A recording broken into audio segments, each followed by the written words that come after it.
construction. Nous avons vu les démocraties libérales et les régimes autoritaires, c'est-à-dire les régimes dictatoriaux qui ont commencé un processus de démocratisation. Et aujourd'hui, on va pencher dans l'extrême de l'autre extrémité qui concerne les démocraties, les régimes démocratiques. Et on va s'appesantir sur deux modèles, le modèle libéral et le modèle illibéral, qui renvoie à une forme, une tendance des régimes, des démocraties consolidées qui prennent le chemin de l'autocratie plutôt, autant pour moi. Alors, l'idée part d'un constat fait par certains auteurs, par certains politologues, que la classification d'entente, les critères de classification qu'on a toujours utilisés, tendent de plus en plus à s'éroder, parce qu'on voit des démocraties consolidées qui prennent le chemin de l'autocratique.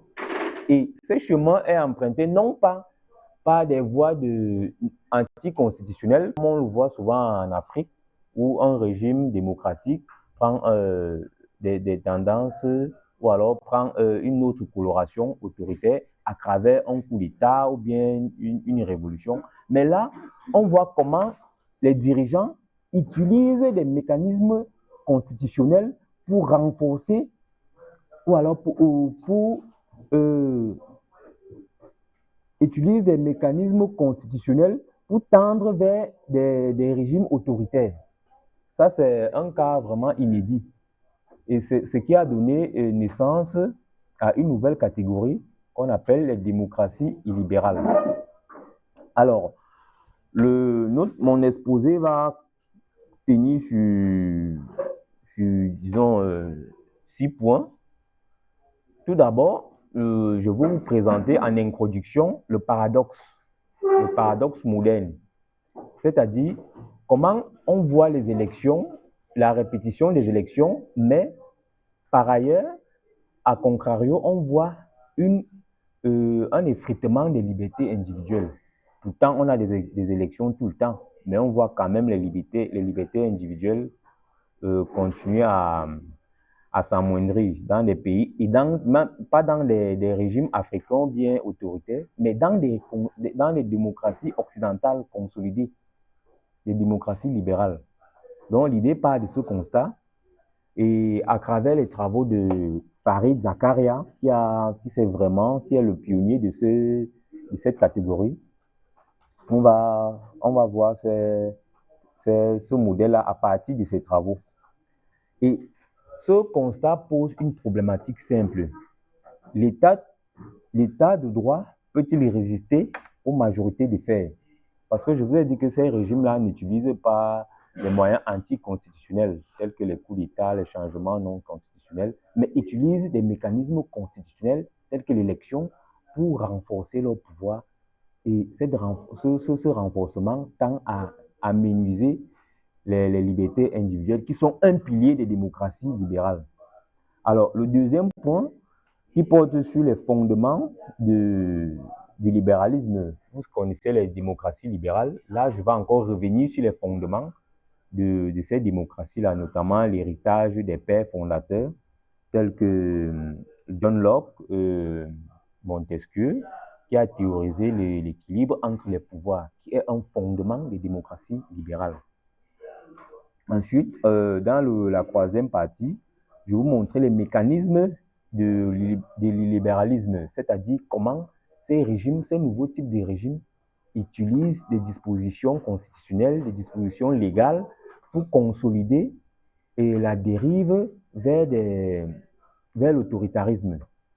Dans le quatrième point, nous allons analyser certains cas d'école, notamment la Hongrie, de Viktor Orban, le cas de la Turquie, le cas de l'Inde également. Alors, le cinquième point va consister à faire une synthèse, c'est-à-dire à rappeler les critères à partir desquels on compare ces deux types de régimes pour que, au sortir de cet exposé, vous ayez très bien en tête les critères de comparaison. Enfin, je veux faire une conclusion, une brève conclusion, et je vais ouvrir le débat. On va échanger sur les perspectives, les incompréhensions, les imprécisions, pardonnez-moi. Et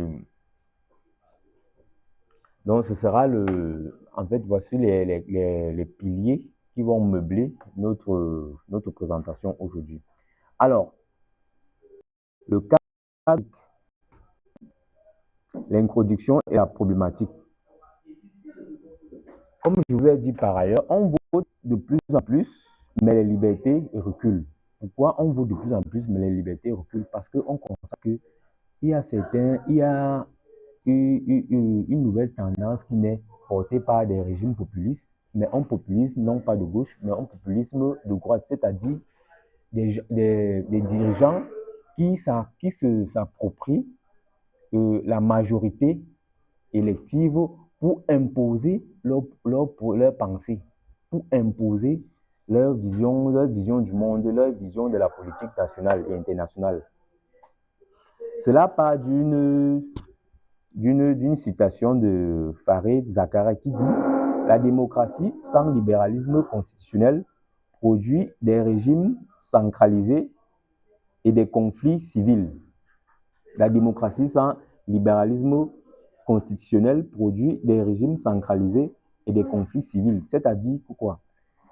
Les nouveaux leaders qui sont élus utilisent la majorité pour renforcer leur influence. Or, dans les démocraties libérales, la majorité élective ne nie pas la protection des droits individuels. Ça veut dire que quoi? Ce n'est pas parce que vous avez été élu que vous devez imposer votre vision du monde, vos perceptions, vos représentations à tout le monde, même aux minorités.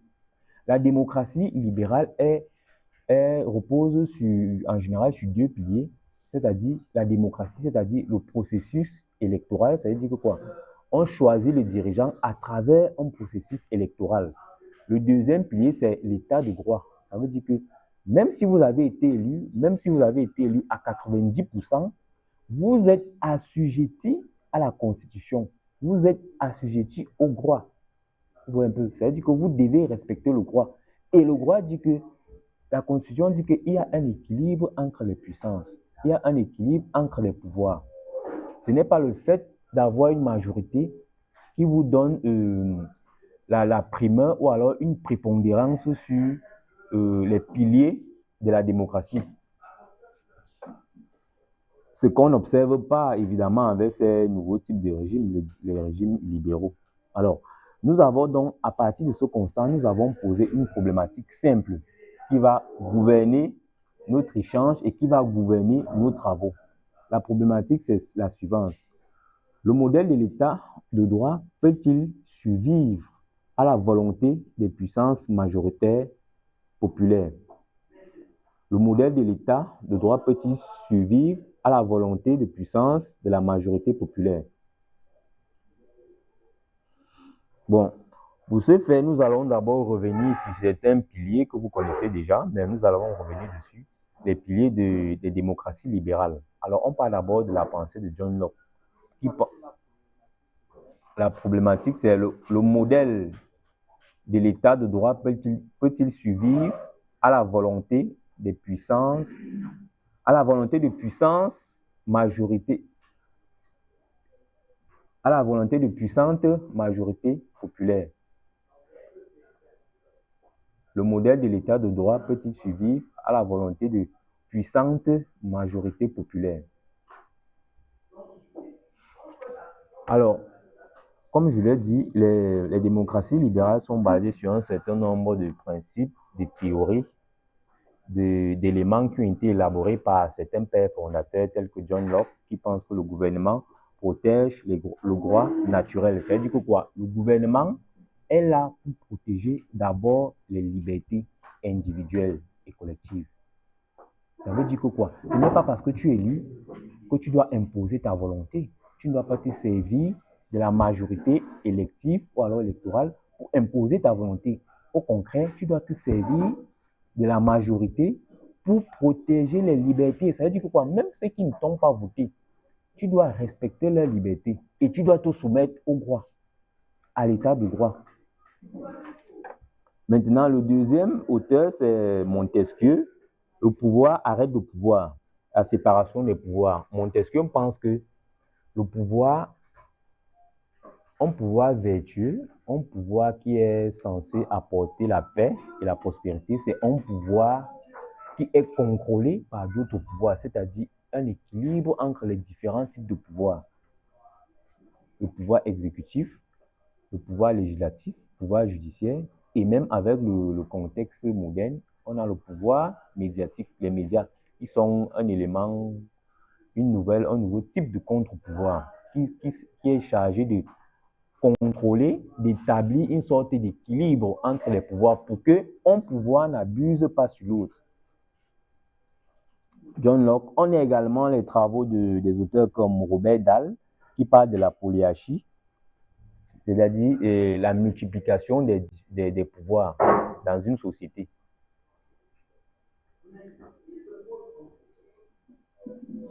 Alors, à partir de ces éléments théoriques, de ces bases posées par les pères fondateurs qui ont conceptualisé la notion de liberté, qui ont conceptualisé les notions fondatrices et fondamentales de la démocratie, on a les trois piliers du modèle libéral. On a l'état de droit, la hiérarchie des normes, l'état de droit qui renvoie à la hiérarchie des normes.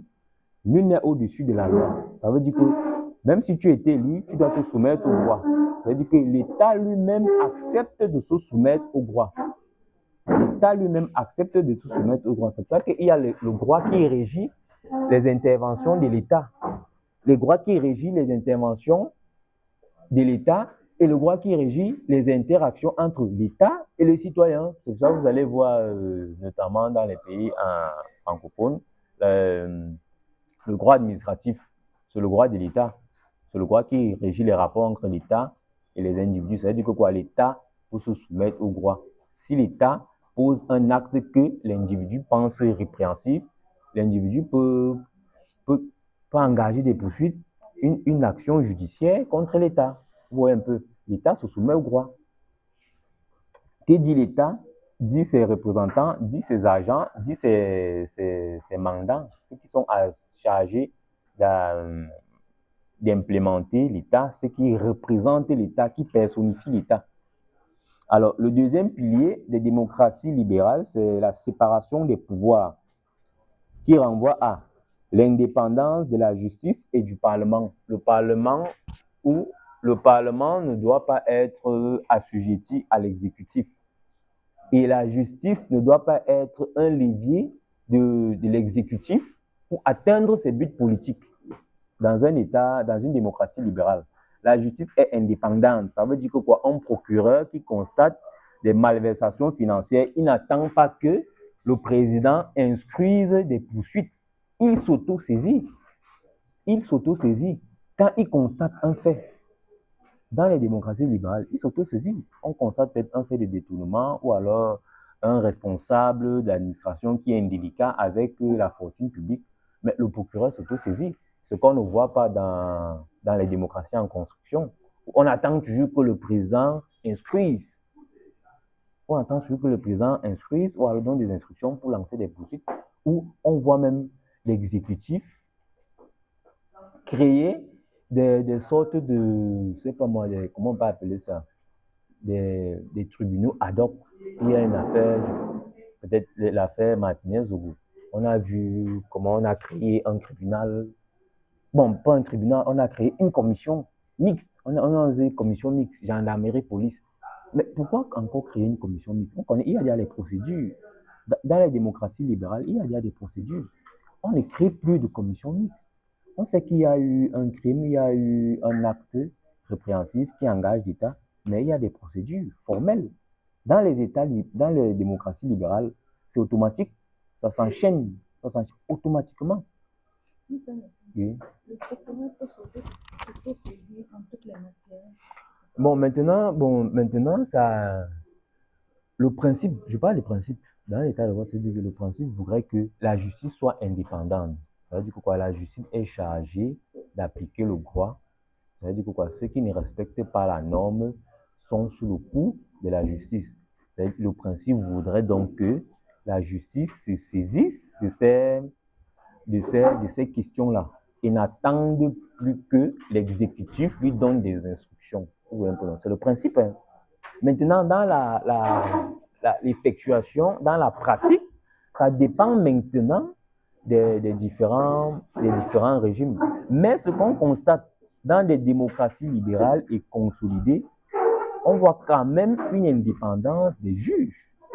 Si on prend par exemple le cas américain, on a vu les juges se saisir de l'affaire. Avant l'affaire Epstein, il y a eu l'affaire de Donald Trump et ses déboires qui a corrompu une actrice de film pour adultes. Ouais. Donc la justice est saisie, s'auto-saisie.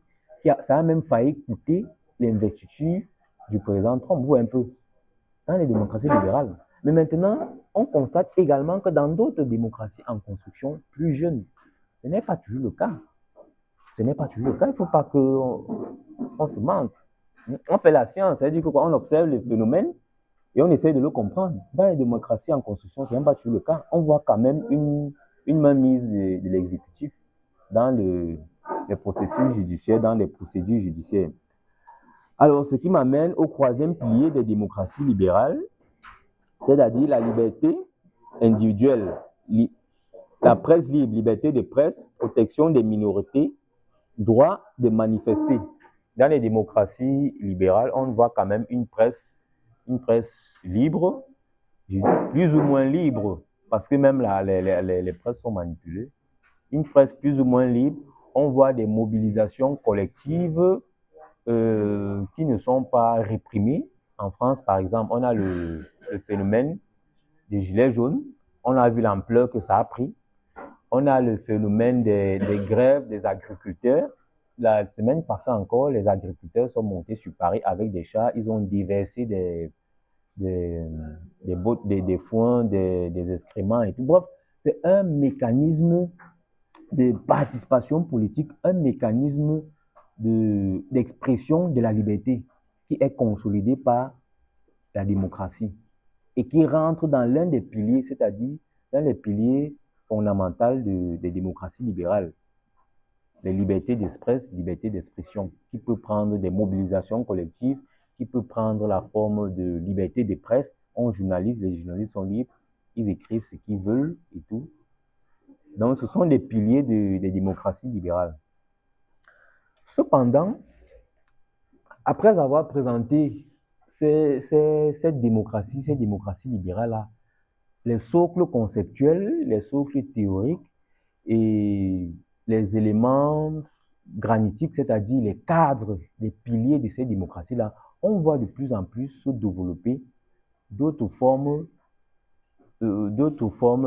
perceptions dans les démocraties dites consolidées, qui visent à prendre un chemin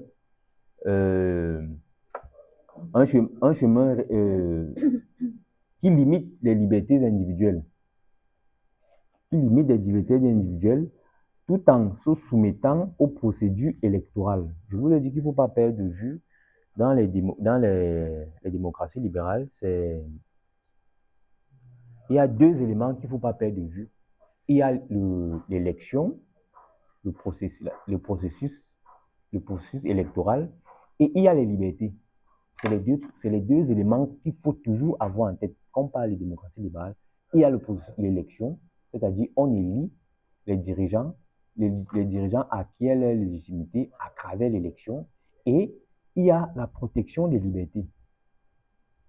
Maintenant, dans les démocraties, dans les nouveaux types de démocraties, le libéralisme, on voit les dimensions électives, c'est-à-dire que quoi, le dirigeant est élu, mais on voit les libertés s'étioler, c'est-à-dire les libertés se restreindre de plus en plus. C'est un paradoxe.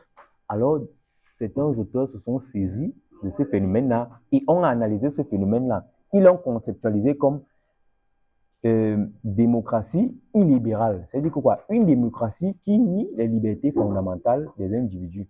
Une démocratie qui se sert des majorités électives pour écraser les libertés individuelles. Alors, l'auteur le plus emblématique est Fareed Zakaria.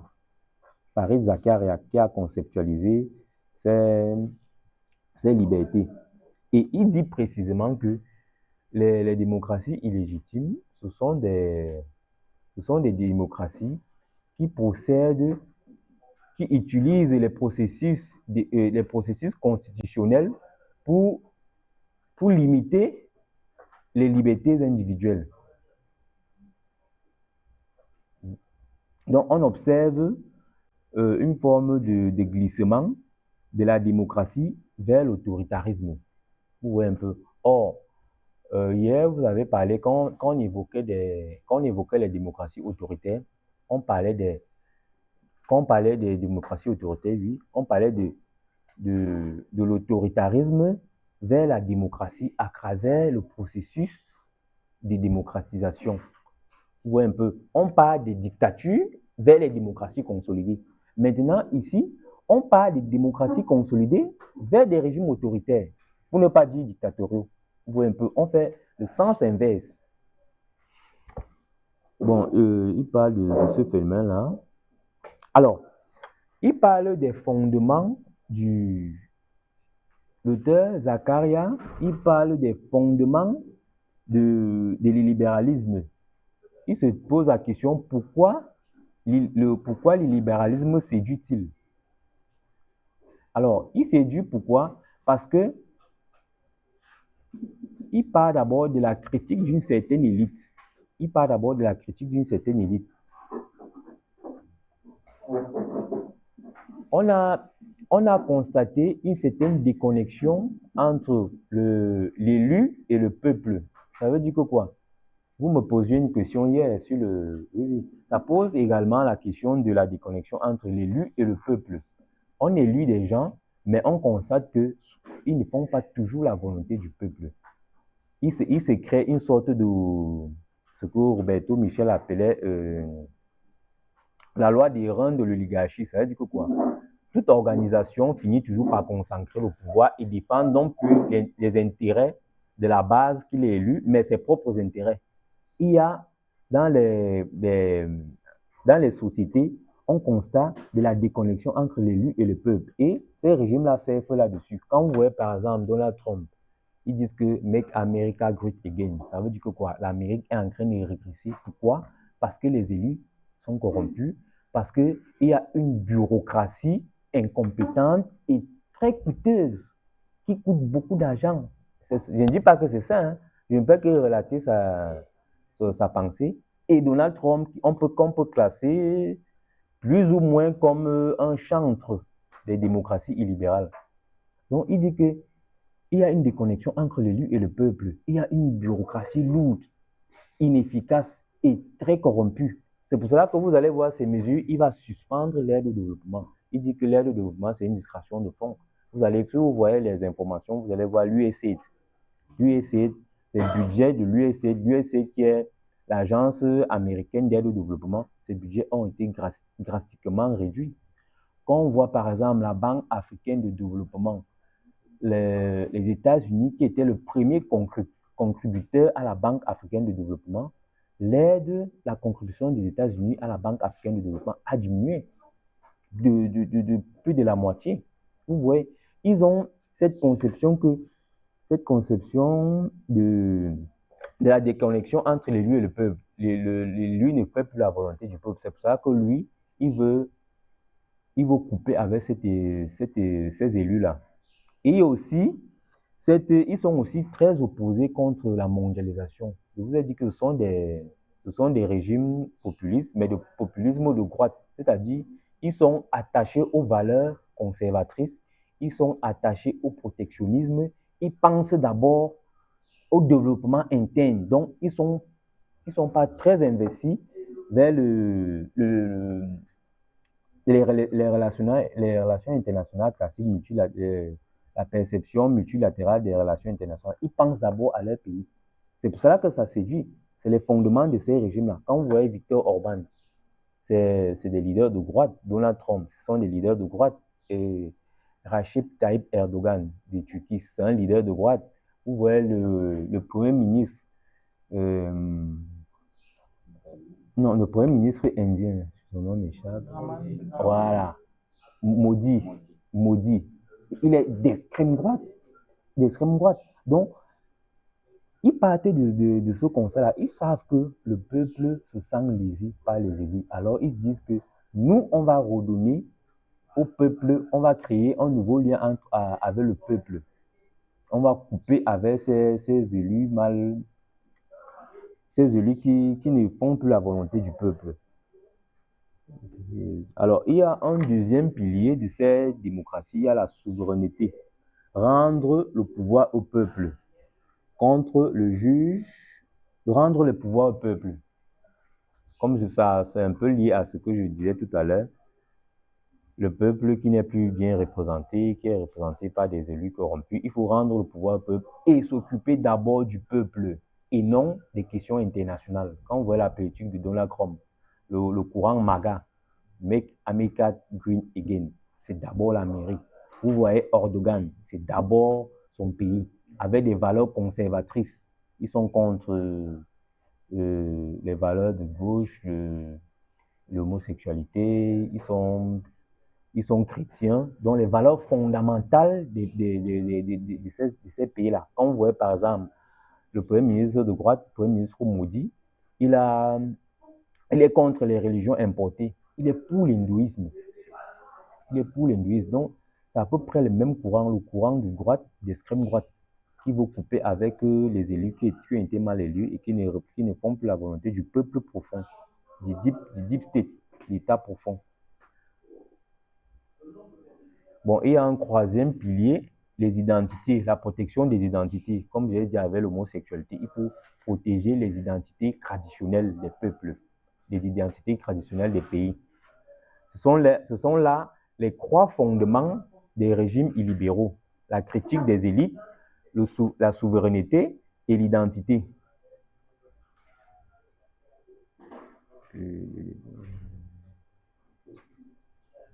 Alors, on se rend compte que pour que ces régimes-là se consolident, elles font usage d'un certain type de mécanismes, notamment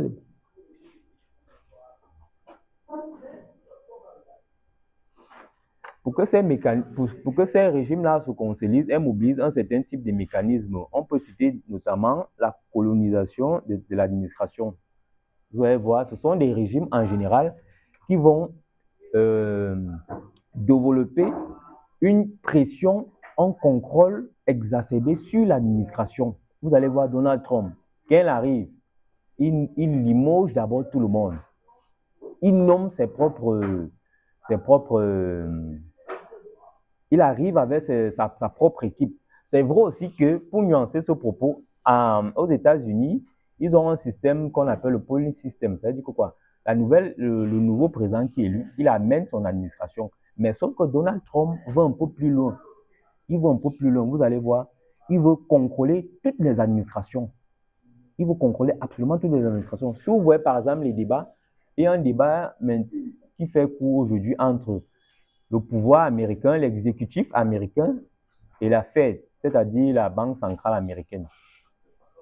Donc, ça va un peu dans ce sens où l'exécutif veut contrôler toute la bureaucratie, toutes les structures administratives.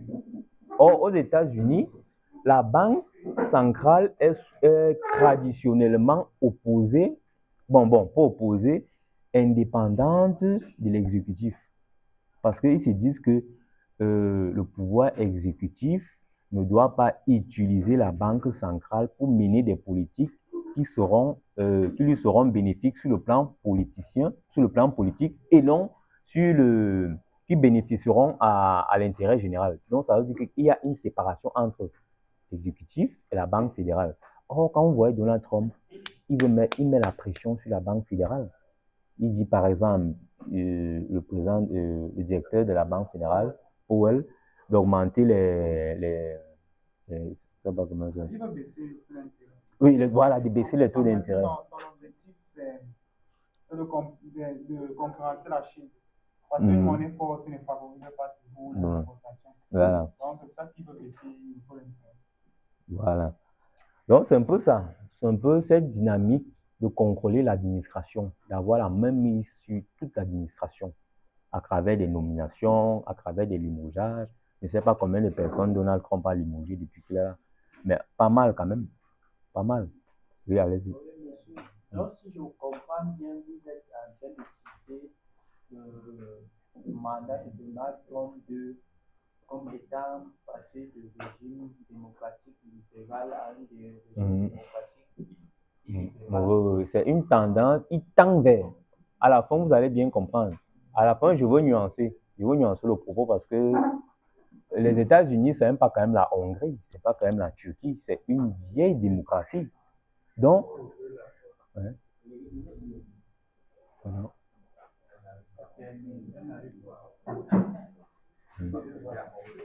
donc, je disais que la démocratie américaine, c'est une vieille démocratie. Donc, pour qu'elle bascule vers un régime plus autoritaire, ce n'est pas facile, ce n'est pas aisé parce qu'il y a des structures institutionnelles qui bloquent toujours les volontés des leaders. Le leader ne peut pas s'élever même s'il a tout le charisme du monde. Tout le monde connaît Donald Trump avec tout son charisme. Quelqu'un qui fait peur à tout un continent, l'Europe, qui effraie la Chine, qui menace, l'Afrique du Sud, qui est notre première puissance économique, qui convoque le président Zelensky dans son bureau, qui le sermonne comme un enfant et tout. Bref, c'est pour vous montrer le charisme de la personne, le charisme du leader. Ça, c'est indéniable. Mais sauf que malgré tout ce charisme, aux États-Unis, ce n'est pas évident de basculer vers une démocratie libérale à une démocratie illibérale. On va voir ça par la suite. Maintenant, pour revenir au mécanisme de construction de ces régimes illibéraux, j'ai d'abord parlé du premier principe, la colonisation administrative. Le deuxième principe, c'est le démantèlement des autorités indépendantes, c'est-à-dire affaiblir les banques centrales, j'ai illustré ce fait, les autorités de régulation des médias et les commissions électorales. Voilà. C'est le Alors, le deuxième principe, le deuxième mécanisme de construction de ces régimes illibéraux, c'est le démantèlement des autorités indépendantes. Comme on a vu tout à l'heure avec la Fed, la Banque fédérale américaine, qui est une structure indépendante, ou qui subit tout le temps les assauts, les pressions de Donald Trump, et qui résiste tant bien que mal. Jusque-là, elle continue encore à résister. Ouais. Et même, on veut lui coller des détournements de fonds. Bon, tout ça sont des mécanismes de pression. Vous voyez un peu, des mécanismes de pression. Donc, le leader veut étendre son influence en défiant les règles constitutionnelles. Voilà. Alors, le troisième mécanisme de consolidation, ou alors de construction de ces régimes illibéraux, c'est l'arme budgétaire. L'arme budgétaire, couper les subventions aux institutions culturelles ou aux universités qui ne suivent pas la ligne idéologique. Là encore, voilà, il y a le cas d'Harvard, j'ai parlé le cas de l'USAID. Donald Trump dit que non, Make America Great Again, c'est là-dessus qu'il a été élu. Et sa ligne de conduite, le fil rouge de son mandat, c'est d'abord les États-Unis d'Amérique. Ce n'est plus l'expansion de la démocratie américaine dans tout le monde entier. Comme les Américains disent, il n'en a rien à foutre. C'est d'abord les États-Unis d'Amérique. C'est pour cela qu'il va couper les subventions d'aide au développement. Je vous ai parlé de l'USAID, je vous ai parlé des subventions à la Banque africaine de développement. Je vous ai même parlé de l'arme budgétaire. Hier, on a évoqué le shutdown de 2018, de décembre 2018 à janvier 2019 shutdown, où au cours du premier mandat de Trump, où Trump voulait introduire dans le budget américain la subvention de près de 5,5 milliards et demi, la subvention de la construction du mur entre les États-Unis et le Mexique. Voilà, sauf que la Chambre des républicains était dominée par les démocrates, avec en tête de liste Nancy Pelosi, qui a dit non, on ne va pas voter ce budget. Trump a dit, vous allez voter ce budget. Il y a donc eu blocage pendant plus de 1 mois. Ouais, de décembre à janvier, pendant plus de 1 mois. Au finish, Donald Trump a cédé, mais après, je crois qu'il a pris un décret pour financer, vous voyez un peu. Donc, ils veulent outrepasser l'équilibre des pouvoirs. Ils veulent étendre le pouvoir de l'exécutif en utilisant l'arme budgétaire. On peut encore regarder ce qu'il a fait de là. S'il vous plaît, quand vous posez vos questions, il faut aussi la voix. Il y a des enregistreurs là pour. Ouais. C'est comme possible au niveau de la colonisation de l'administration.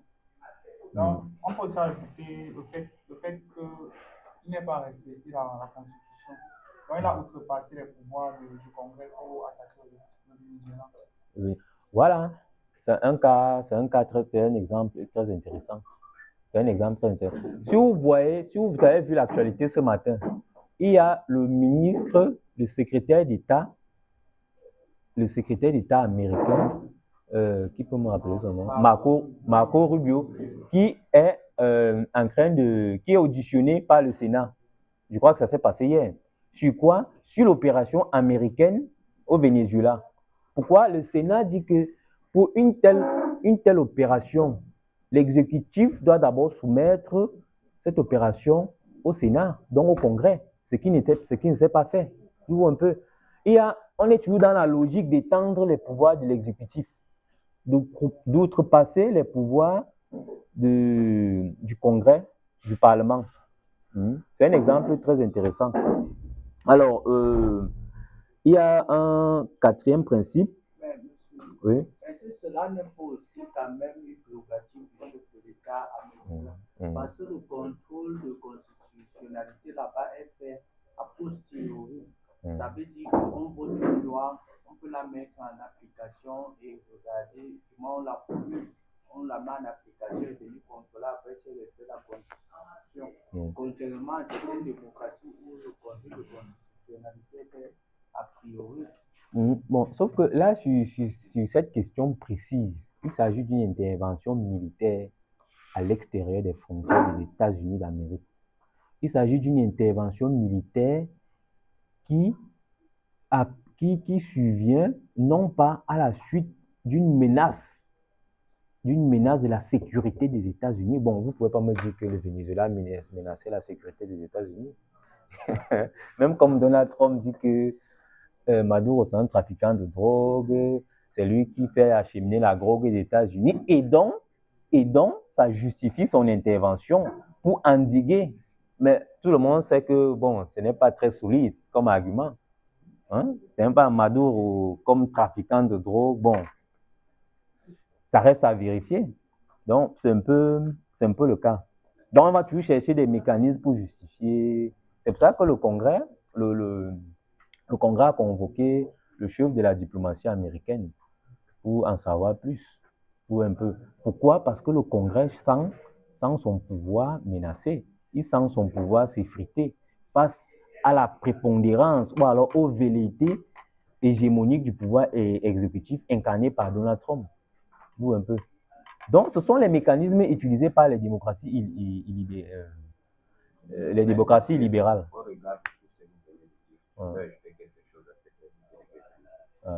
Est-ce que ça ne fait pas partie de son droit de veto? Droit de veto. Oui, mais. Son droit que la Constitution en fait. Oui. Mais vous savez, les États-Unis ont une tradition. Les États-Unis ont une tradition d'équilibre des puissances. C'est vrai. Je vous ai dit hier, je crois avant-hier, que quand on regarde la construction des États en Occident, les constitutions des États avec les travaux d'Elias, oui, les États en Occident se sont construits sur une dynamique de centralisation de trois prérogatives. La monnaie, la sécurité, les relations internationales, qui sont des éléments régaliens qui appartiennent à l'exécutif, à l'État central. Mais sauf que les États-Unis ont une tradition d'équilibre des pouvoirs. Il y a des questions que le Congrès doit soumettre d'abord, l'exécutif doit soumettre au Congrès, comme par exemple les interventions militaires. Ça passe d'abord par le Congrès. Oui, ça dénote là de l'équilibre des pouvoirs. Vous avez vu les financements sous les Biden, les financements attribués à l'Ukraine. Ça passait par le Congrès. Vous avez vu Zelensky aller au Parlement, plaider sa cause. Pourquoi? Pourtant, il pouvait aller directement au bureau ovale. Tout se décidait là-bas. Voilà. Donc, c'est une tradition américaine qui est adossée à l'équilibre des pouvoirs que consacre la Constitution. Alors, le deuxième mécanisme que nous avons trouvé, bon, c'était les trois mécanismes, la colonisation administrative, le démantèlement des autorités indépendantes, l'arme budgétaire. Donc, l'objectif de ces trois mécanismes, c'est faire en sorte que l'État et le parti ne fassent plus qu'un. Ça veut dire que quoi? L'État américain, qui a une organisation apolitique, qui est là pour servir l'intérêt général, et le parti, c'est-à-dire le parti qui est l'instrument politique ou alors le véhicule politique qui porte au sommet de l'État un acteur politique, une personne, ils veulent fusionner les deux entités. C'est la raison pour laquelle on va voir les politiques du président Donald Trump, qui est un président de droite, sont en train de vouloir irradier tout l'ensemble du corps social. Donc, ils gouvernent pour la droite. Vous voyez un peu. Ils ne gouvernent plus pour l'intérêt général, mais c'est d'abord pour la droite, pour l'électorat MAGA. Make American Great Again. Donc, c'est un peu l'objectif de ces régimes-là.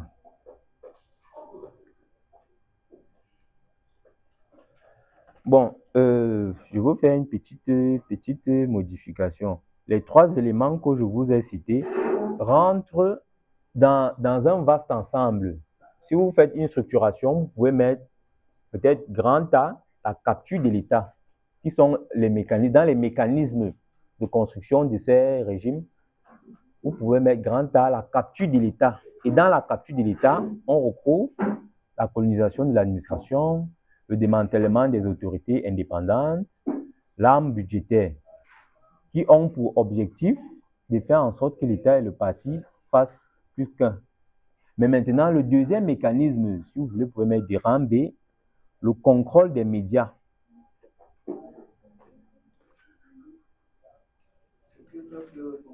Hein? Bon, alors j'ai dit, je suis en train d'évoquer les mécanismes de consolidation ou alors de construction des régimes illibéraux. J'ai dit le premier mécanisme, c'est la capture de l'État et j'ai listé un certain nombre d'éléments. La colonisation administrative, le démantèlement des autorités indépendantes, l'arme budgétaire. Tous ces éléments ont pour objectif de faire en sorte que l'État et le parti ne fassent plus qu'un. C'est-à-dire que quoi, le leader qui arrive à la tête de l'État, il va gouverner selon les idéaux du parti, selon les idéaux de son bord politique, qui sont souvent l'extrême droite. Il ne gouverne plus pour l'intérêt général, et qui dit intérêt général, dit intérêt de ses militants et de ceux qui ne l'ont pas voté. C'est des partis du bord, mais on a l'impression qu'il gouverne seulement pour son parti. Si on prend le cas américain, le MAGA, Donald Trump, on a l'impression qu'il gouverne seulement pour les MAGA. Quand vous voyez l'idéologie MAGA contre l'homosexualité, contre l'intervention américaine, contre climato-sceptiques, ou un peu. On a l'impression qu'il gouverne pour eux. Il va sortir de l'accord de Paris, il va réouvrir les usines de charbon, les usines de trucs. Bref, c'est l'idéologie américaine pour le port d'armes. Hein? Voilà, parce qu'ils sont contre, ils sont contre le multilatéralisme. Enfin, du moins, le multilatéralisme version onusien, ou un peu. Contre l'ONU, contre la Banque mondiale, contre le FMI, contre l'aide internationale classique. Vous avez vu, par exemple, Donald Trump avec le Board of Peace, Conseil de la paix. Donc, ils veulent recréer un nouveau multilatéralisme qui est pensé selon leur idéologie. Oui, un peu. Maintenant, le deuxième mécanisme qu'on voit ressortir dans la majorité de ces régimes-là, c'est le contrôle des médias, de la censure au pluralisme de façade. Le contrôler les médias, c'est-à-dire les censurer ou alors les émasculer. On voit il y a plusieurs médias, mais en fait, ce sont des médias contrôlés.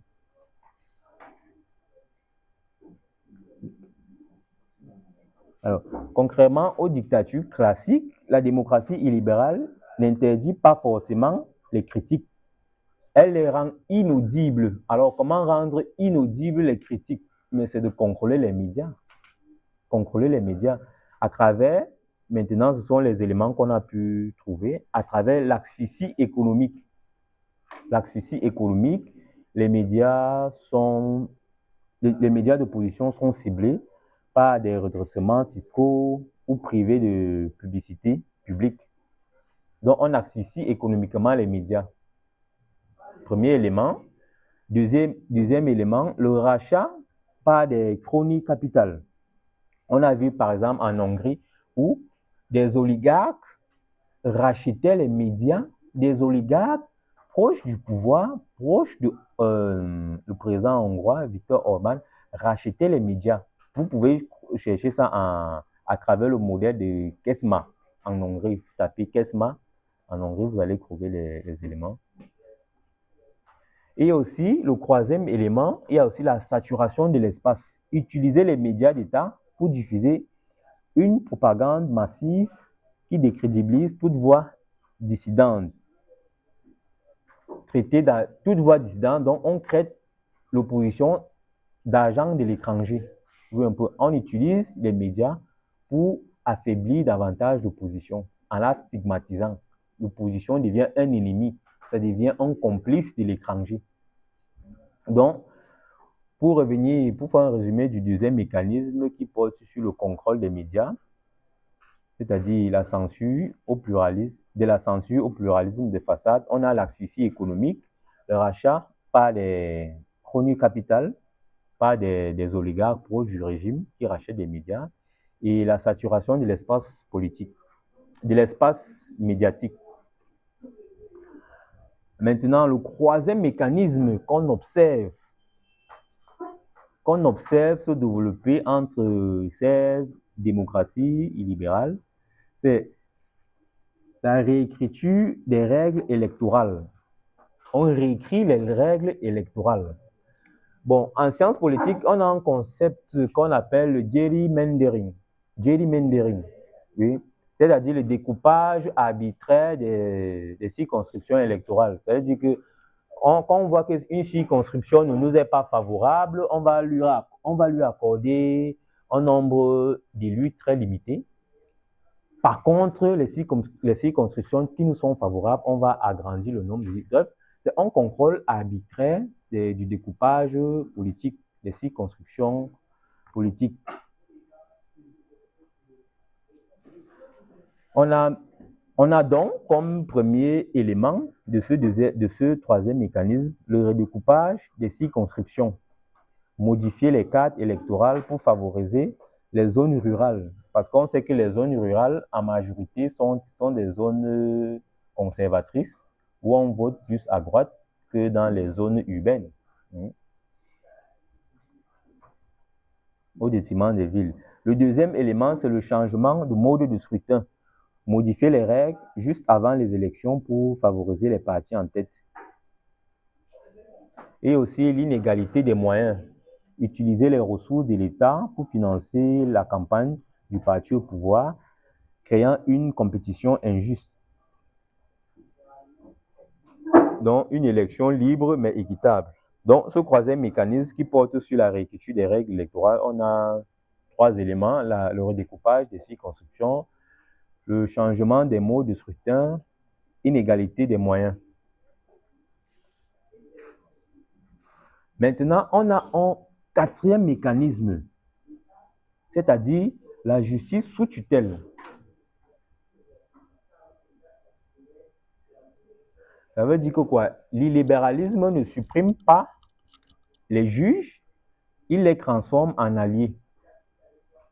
Il les transforme en alliés. Mais sauf que dans le cas américain, et je veux revenir là-dessus, quand je vais évoquer le cas américain comme mon cas pratique, je veux revenir là-dessus. On a quand même vu paradoxalement les juges de certains États fédérés tenir tête à Donald Trump. On a vu Donald Trump a subi beaucoup de revers judiciaires. Beaucoup. Je veux revenir là-dessus. On a également à la Cour suprême, bien que si des juges, comme la Cour suprême américaine est constituée de 9 juges, 6 des juges sont républicains et 3 seulement sont démocrates. Mais sauf qu'on voit toujours, on ne voit pas un penchant de la Cour suprême vers la politique de Donald Trump. Et cela, je veux revenir là-dessus, cela est lié à la structure institutionnelle des États-Unis, qui ont des institutions très fortes. On va revenir là-dessus plus bas. Donc, pour ce quatrième mécanisme, c'est-à-dire la justice sous tutelle, on a par exemple l'abaissement de l'âge à la retraite, une technique classique, notamment en Pologne, pour vider les tribunaux des juges expérimentés et nommer des jeunes magistrats partisans. On a la création des chambres disciplinaires, c'est-à-dire des instances capables de sanctionner ou de révoquer un juge si ces décisions déplaisent au gouvernement, ce qui n'est pas le cas aux États-Unis. On regarde la force du caractère très fort des institutions. Et on a comme troisième élément la paralysie constitutionnelle. Nommer tellement des juges armés à la Cour constitutionnelle qu'elle finit par valider toutes les lois, même les plus liberticides. On peut le voir par exemple dans d'autres contextes comme en Hongrie, mais on le voit difficilement aux États-Unis à cause justement de la faute, de la robustesse des institutions américaines et de cette vieille tradition des institutions américaines qui est moulée dans l'équilibre des pouvoirs et qui renvoie également au régime américain, qui est un régime de séparation rigide des pouvoirs.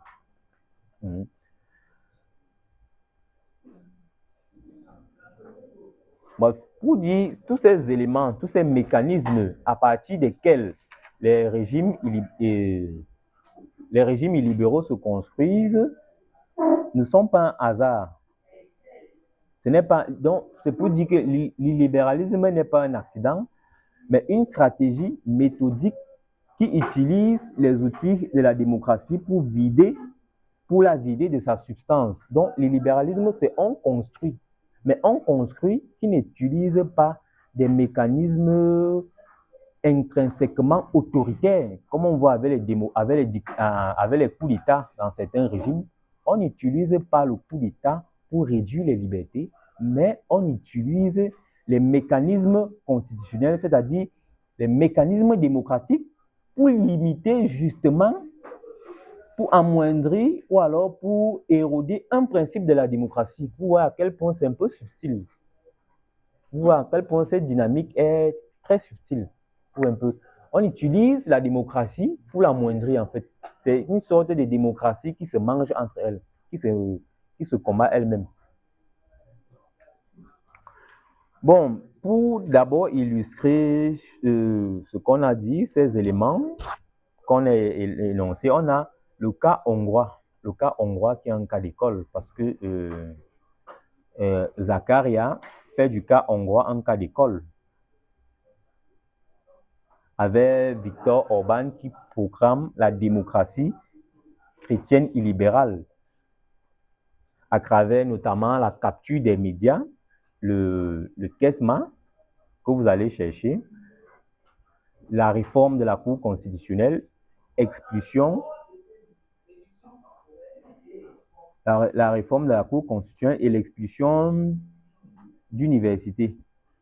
C'est-à-dire que quoi, dans le cas hongrois, qui est un cas d'école, qui est un cas où on voit où l'auteur qui a conceptualisé ce système, ce nouveau système, où on voit le leader hongrois proclamer d'abord la démocratie chrétienne et libérale.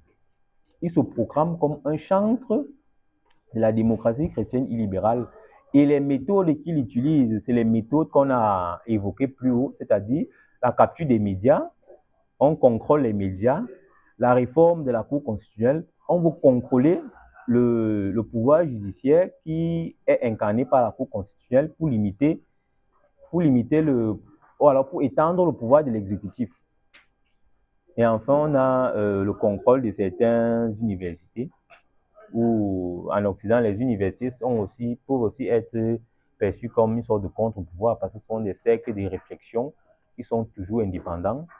Et c'est pas comme dans certains pays africains où les universités sont phagocytées par l'exécutif. C'est le chef d'État qui nomme les recteurs, c'est le chef d'État qui finance, c'est le chef d'État qui fait ceci, c'est le chef d'État qui nomme les doyens, c'est le chef d'État qui nomme les conseillers techniques, c'est le chef d'État qui nomme les vice-doyens, c'est le chef d'État qui... Vous voyez un peu. Or, en général, en Occident, notamment aux États-Unis, les institutions universitaires sont relativement neutres. D'abord sur le plan financier, parce qu'elles reçoivent des subventions. C'est vrai qu'elles reçoivent des subventions de l'État, mais quand même, elles reçoivent des subventions de d'autres entités autres que l'État. Et aussi, elles ont quand même une certaine indépendance, notamment dans l'élection des dirigeants. Je ne pense pas que le président en France nomme le recteur. Ouais, je ne pense pas. Bon, peut-être je ne suis pas sûr, mais je ne pense pas. Même aux États-Unis. Donc, il y a quand même une certaine indépendance des cercles de réflexion dans les démocraties libérales. Bon, il y a aussi, en plus du cas hongrois, il y a aussi le cas polonais, le cas turc et le cas indien.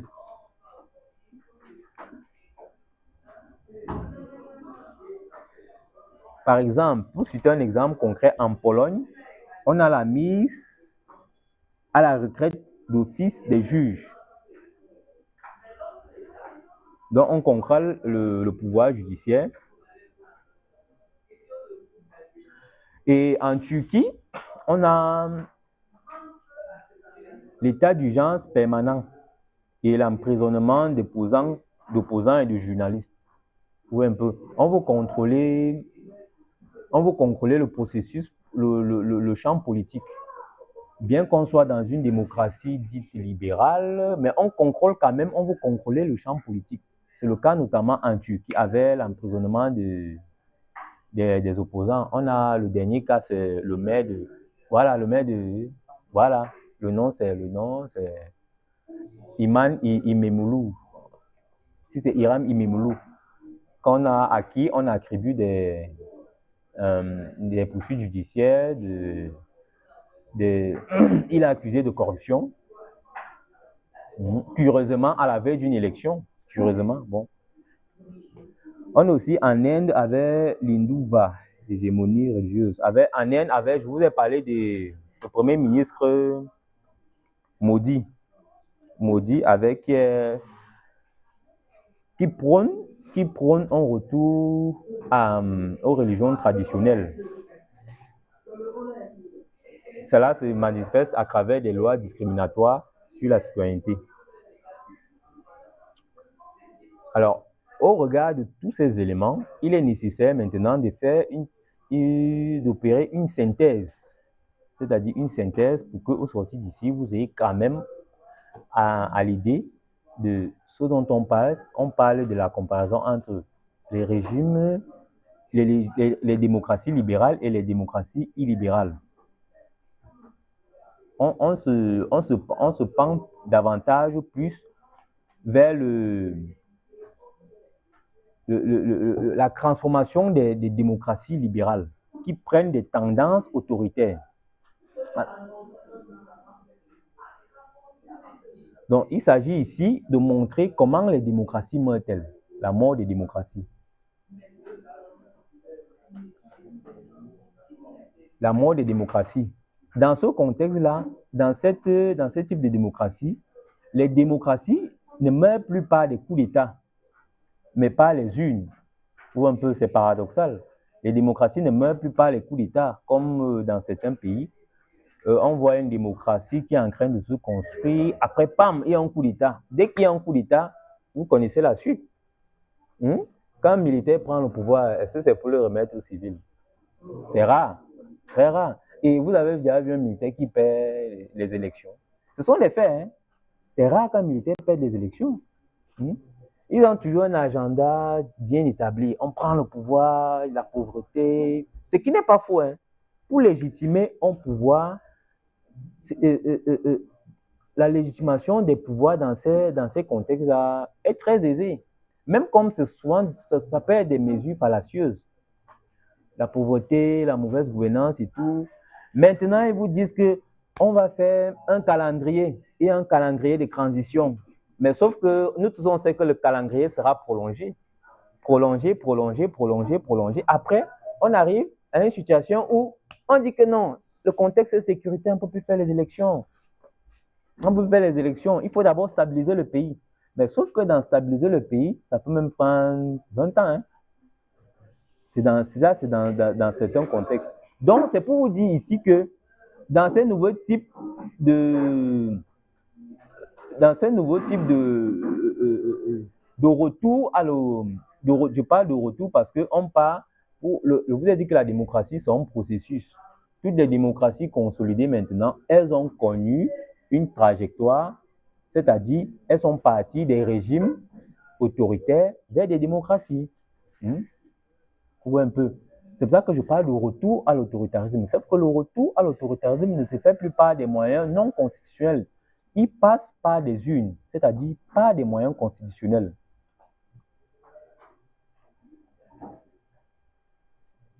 Et maintenant, elle adopte un processus, c'est-à-dire on utilise la loi pour détruire la loi de l'intérieur.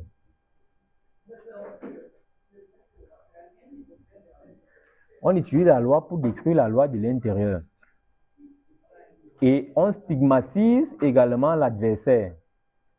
L'opposant devient un ennemi, un pion, un espion de l'étranger. Donc, pour nous résumer et pour retenir les critères de comparaison, on a adopté 4 critères: la légitimité, la justice, l'opposition et les minorités.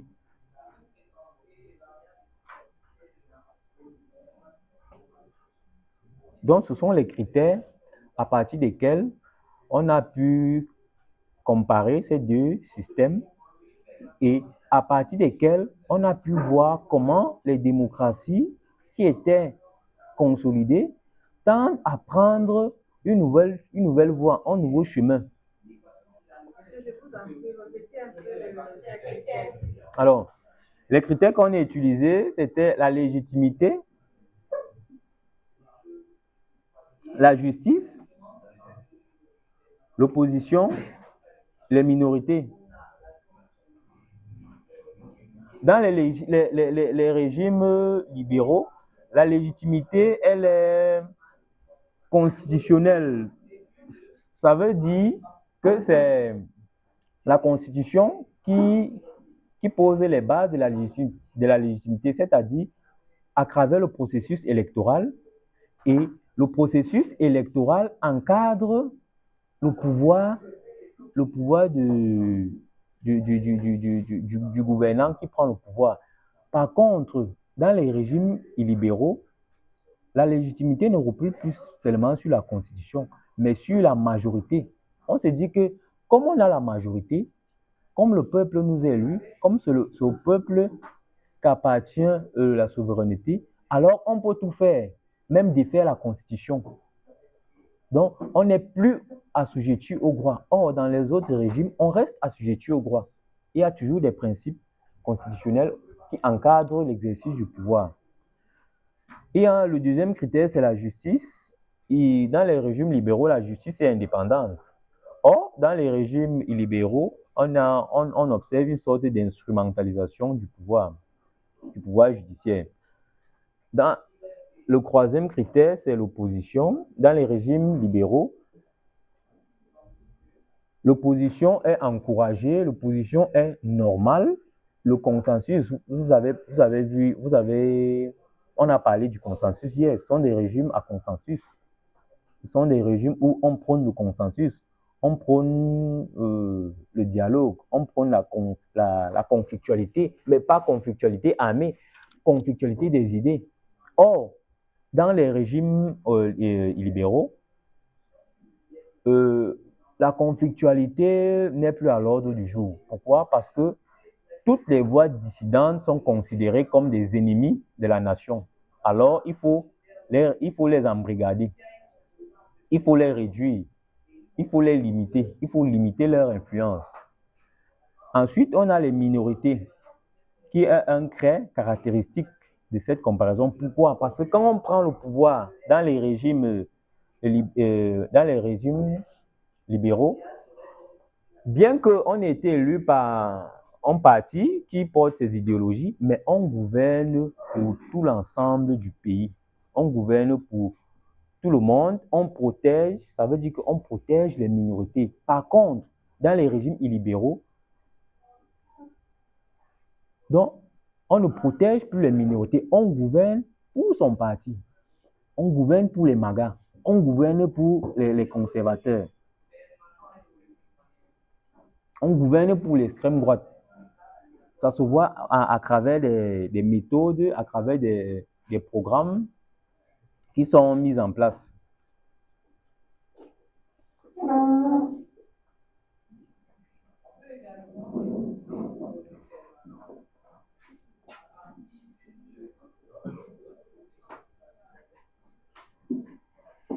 Donc, pour me répéter et pour aller un peu plus loin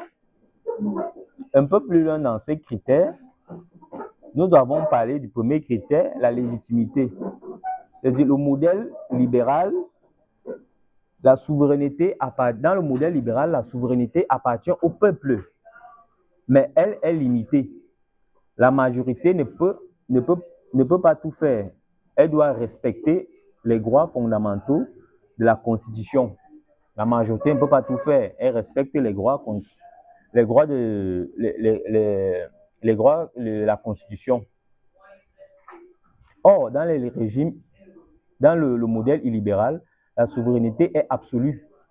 Une fois qu'on est élu, on peut tout faire. On peut tout détricoter. Le fait d'avoir gagné l'élection donne un chèque en blanc aux dirigeants pour agir au nom du peuple, sans entrave. C'est la tyrannie de la majorité. Dans ces régimes-là, c'est la tyrannie de la majorité. Donc, la majorité, le candidat qui gagne l'élection, gouverne comme il veut. Il n'est plus soumis à l'équilibre des pouvoirs. Il n'est plus soumis à la hiérarchie des normes. Il n'est plus soumis à l'état de droit. Il n'est plus soumis à la Constitution. Il se dit qu'il a été élu. Qui d'autre que le peuple qui m'a donné mandat? Si le peuple m'a donné mandat, alors je peux tout faire. Un peu. Et là, on bascule vers l'autoritarisme. Et aussi le rôle du pouvoir judiciaire qu'on a évoqué.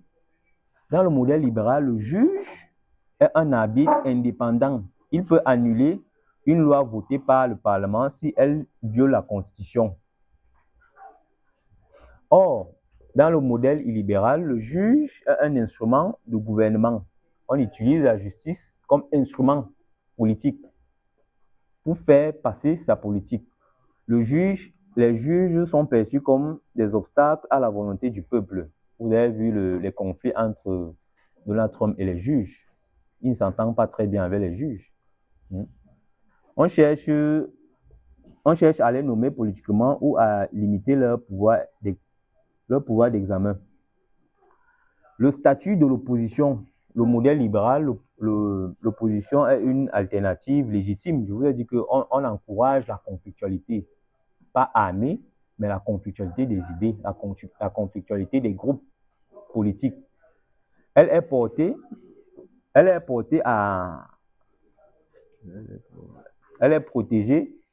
et accès aux médias et participe au travail législatif. Elle est nécessaire à la vitalité du débat. Dans le mode illibéral, l'opposition est souvent qualifiée d'ennemi de la nation, de cinquième colonne ou d'agent de l'étranger. Le but est de marginaliser pour rendre l'alternance quasi impossible. Il y a également la gestion de l'information qu'on a pu voir. Et on a également la protection des minorités, qui sont des éléments phares dans la comparaison. Dans le modèle libéral, la démocratie est définie par la manière dont elle crée ces minorités, les minorités politiques, religieuses, ethniques. Leurs droits sont inaliénables. Or, dans les régimes libéraux, le droit de la majorité identitaire prime. Le droit de la majorité identitaire prime. On a vu avec le groupe MAGA, l'identité MAGA doit primer. Ça se traduit à travers les questions sur le climat, les questions sur l'homosexualité, les questions sur la politique étrangère, les questions sur l'immigration. On a vu le contexte américain, l'actualité américaine aujourd'hui est marquée par des manifestations. Parce que les agents de l'ICE ont abattu un citoyen américain. Donc, pour montrer que les questions migratoires sont au devant de la scène. Et ce sont des questions qui sont portées par l'électorat de Trump. Vous voyez que Trump gouverne pour son électorat.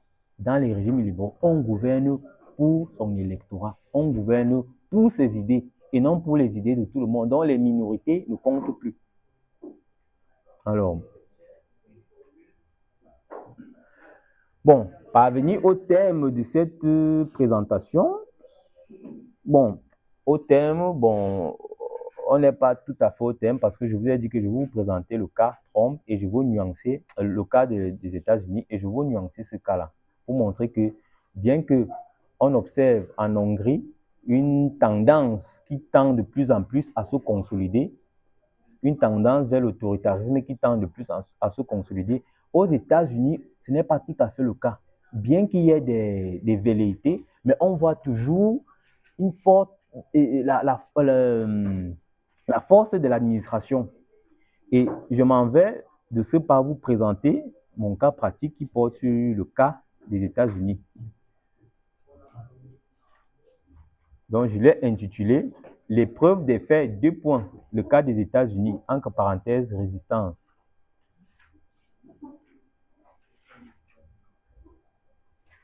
Non, on peut le considérer, je le considère comme mon cas pratique. L'épreuve des faits, : le cas des États-Unis, entre parenthèses, la résistance. Pour montrer ici, je vais vous montrer que on observe les lignes qui structurent cette dynamique autoritaire qui traverse les démocraties consolidées. On observe ces lignes-là aux États-Unis, mais sauf que concrètement au cas turc, au cas indien ou encore au cas hongrois, les États-Unis, on peut dire, restent debout. On ne voit pas une dérive tout azimut vers le régime autoritaire. Pourquoi on n'observe pas cette dérive? Parce qu'il y a des institutions fortes américaines.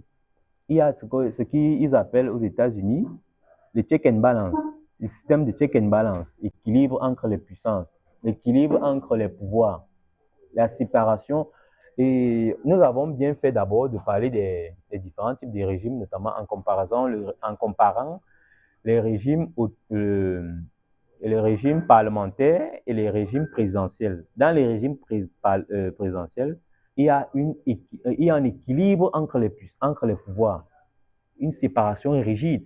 On a parlé des régimes à séparation rigide et régimes à séparation souple.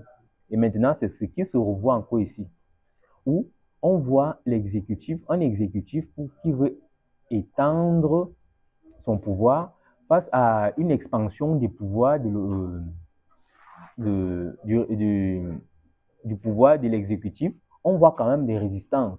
Pourquoi? Parce que c'est une longue culture d'équilibre entre les pouvoirs. Alors, il s'agit donc ici de répondre à la question selon laquelle comment le système américain a freiné les velléités illibérales. Comment le système américain a freiné les velléités illibérales.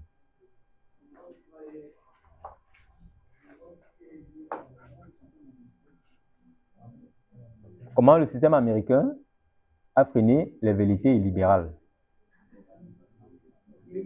Les velléités, les envies, la propension.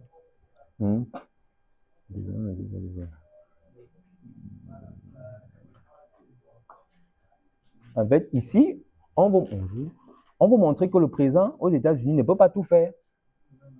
Le président aux États-Unis ne peut pas tout faire. Pourquoi? Parce qu'il y a un certain nombre de leviers. Le premier de ces leviers, c'est le levier du fédéralisme, le pouvoir des États.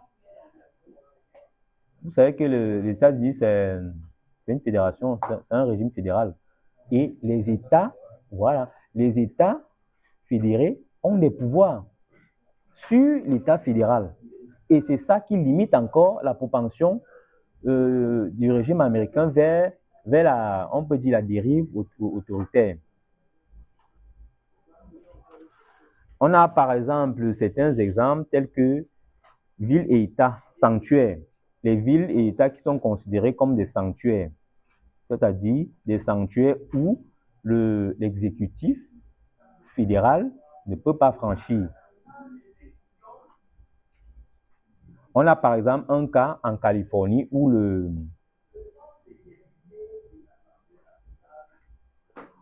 l'administration fédérée, où l'État de Californie a refusé de collaborer avec l'ICE, la police de l'immigration. On a également le cas de la coalition pour le climat. Le gouverneur appliquant l'accord de Paris malgré le retrait fédéral. On a vu, notamment avec l'accord avec la coalition pour le climat où Donald Trump est sorti de l'accord de Paris, mais on a vu quand même certains États américains appliquer les résolutions de l'accord de Paris. Vous voyez un peu. Donc, c'est un frein à l'expansion du pouvoir autoritaire. Et même dans la gestion du coronavirus, l'autonomie des gouverneurs face aux pressions de la Maison-Blanche.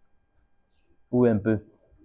Donc, ce premier levier qui indique, qui sert de digue à l'expansion du pouvoir de l'exécutif américain, ce premier levier, c'est le fédéralisme, c'est-à-dire le pouvoir des États fédérés. On a également la justice comme deuxième levier, la justice comme rempart. On a la justice comme rempart. On peut citer notamment les exemples tels que l'activisme des sociétés civiles.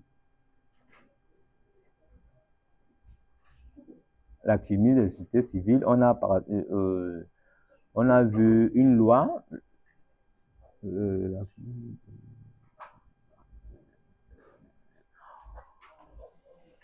On a vu certains tribunaux annuler les décisions ou alors restreindre l'application ou alors annuler l'application de certains décrets américains.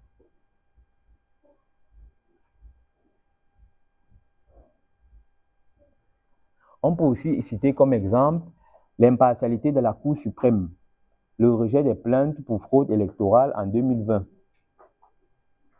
Bien que Donald Trump ait la majorité, quand je dis Donald Trump, les juges républicains soient plus majoritaires, 6 contre 3 à la Cour suprême, on a vu quand même la Cour suprême prononcer des jugements en défaveur de Donald Trump. Donc, on voit toujours cette stabilité institutionnelle-là qui vise à limiter l'expansion du pouvoir exécutif.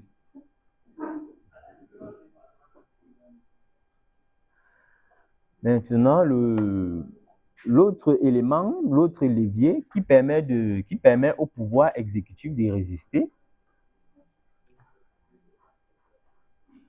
on a quand même une société renvoie à une société civile forte aux États-Unis. La société civile aux États-Unis est très forte. On a titré ce levier la résistance interne, entre parenthèses, société civile et administration. On voit quand même des résistants de la société civile. On a par exemple des lanceurs d'alerte, civil service, résistent à la politisation américaine, à la politisation de certaines questions. On a la résistance interne, entre parenthèses, société civile, administration.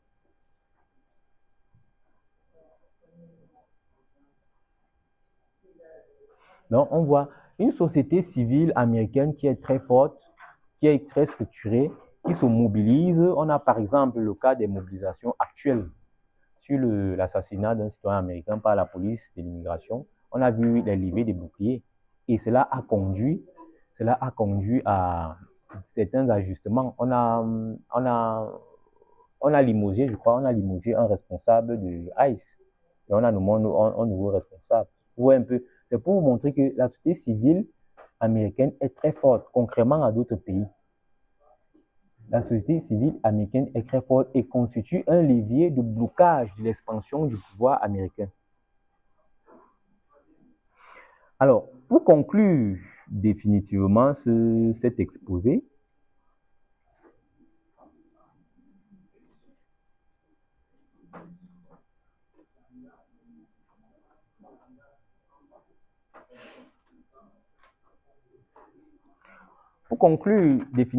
sur cet exposé, nous pouvons dire que le contexte occidental révèle des nouvelles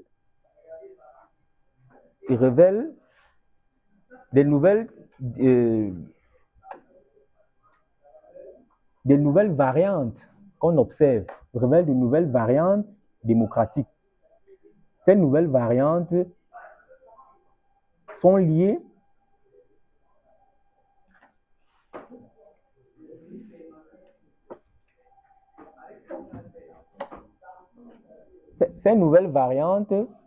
visent à tendre de plus en plus à construire un autoritarisme à partir des démocraties consolidées. À partir des démocraties consolidées, on voit de plus en plus des tendances autoritaires qui se consolident dans certains régimes et dans d'autres qui, au regard de la robustesse des institutions, ont du mal à s'institutionnaliser, notamment le cas américain. Car on peut considérer les États-Unis comme un archipel de pouvoir.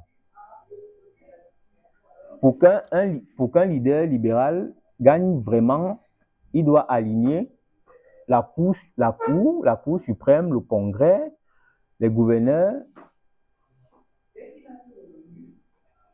Pour qu'un président américain puisse étendre ses pouvoirs, il doit contrôler ou alors il doit assujettir la Cour suprême, le Congrès et les États fédérés, ce qui est quasiment impossible. Et c'est ce qui fonde, ce sont des leviers, ce sont des digues qui empêchent l'expansion du pouvoir de l'exécutif.